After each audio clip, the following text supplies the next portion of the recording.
Hello everyone, this is Bo Yalkit, and this is my tutorial for Timeline in the Timeline versus Matinee discussion.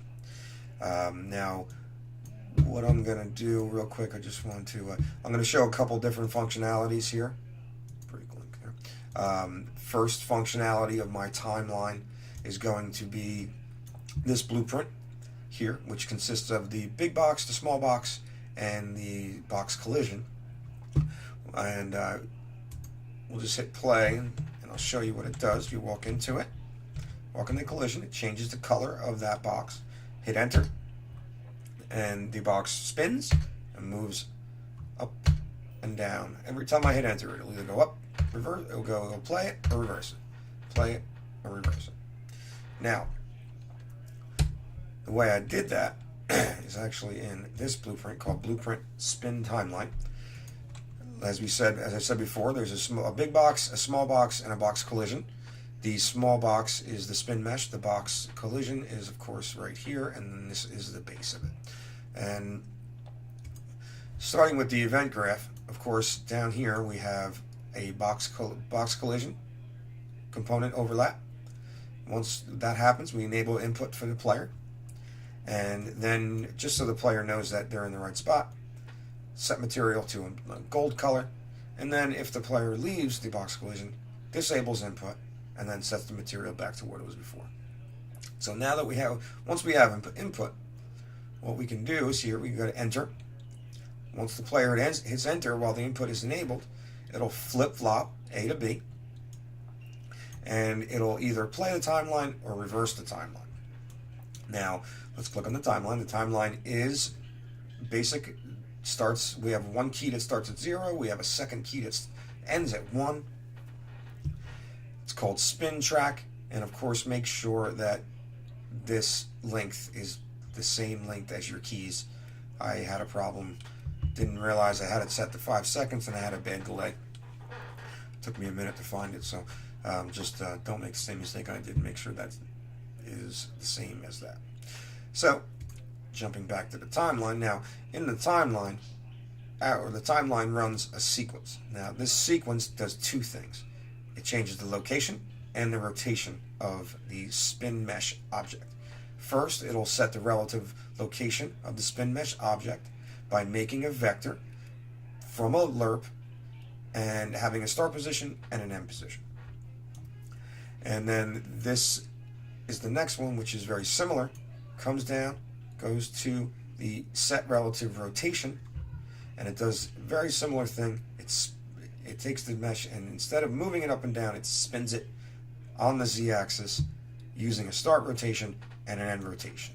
And of course, the spin track here goes into alpha for lerp on both.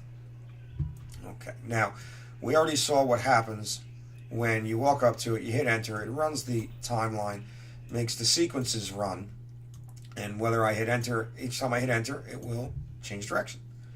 Sounds good, but let's see if we can't loop it. Now, at the end of the timeline, when it's all done, when it's finished, let's take this and go back into flip-flop. So, of course, essentially I'm making a loop. Every time it finishes, it's going to go back to flip-flop, pick A or B, which is reverse or play, and we're going to have a looping timeline. The mesh is going to go up and down and spin the whole time.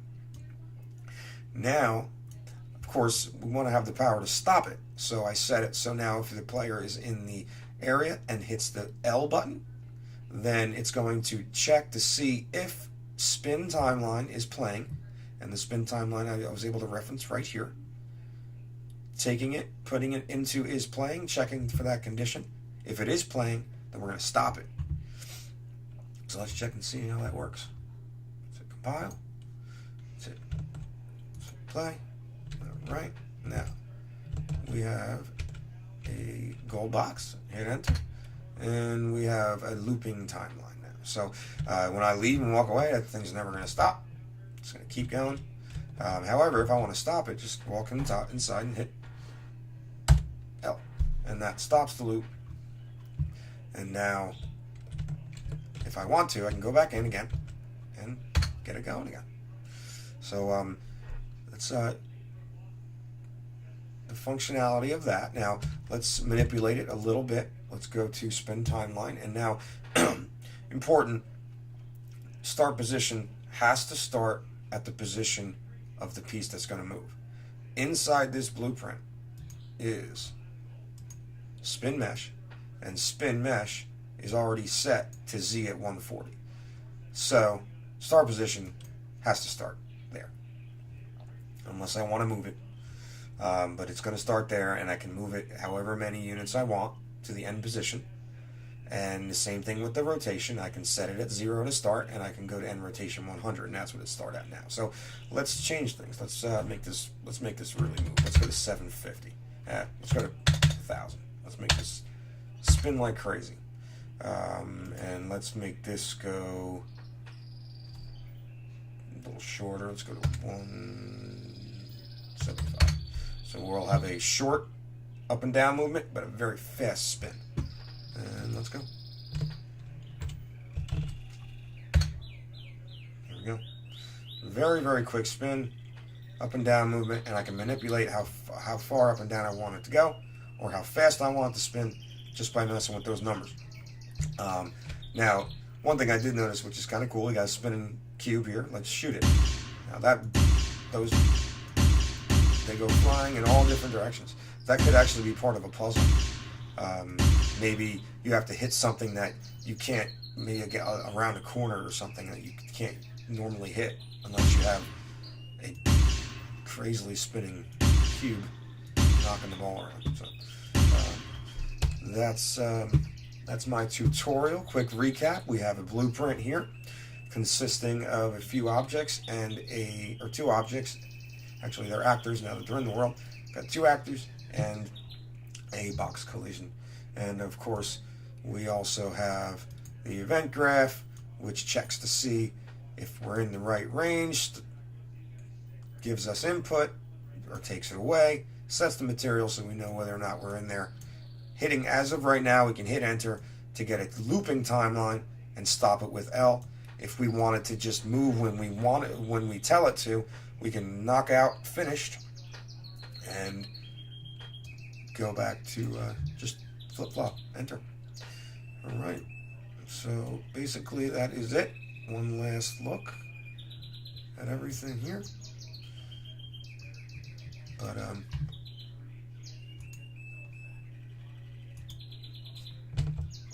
the video one more time.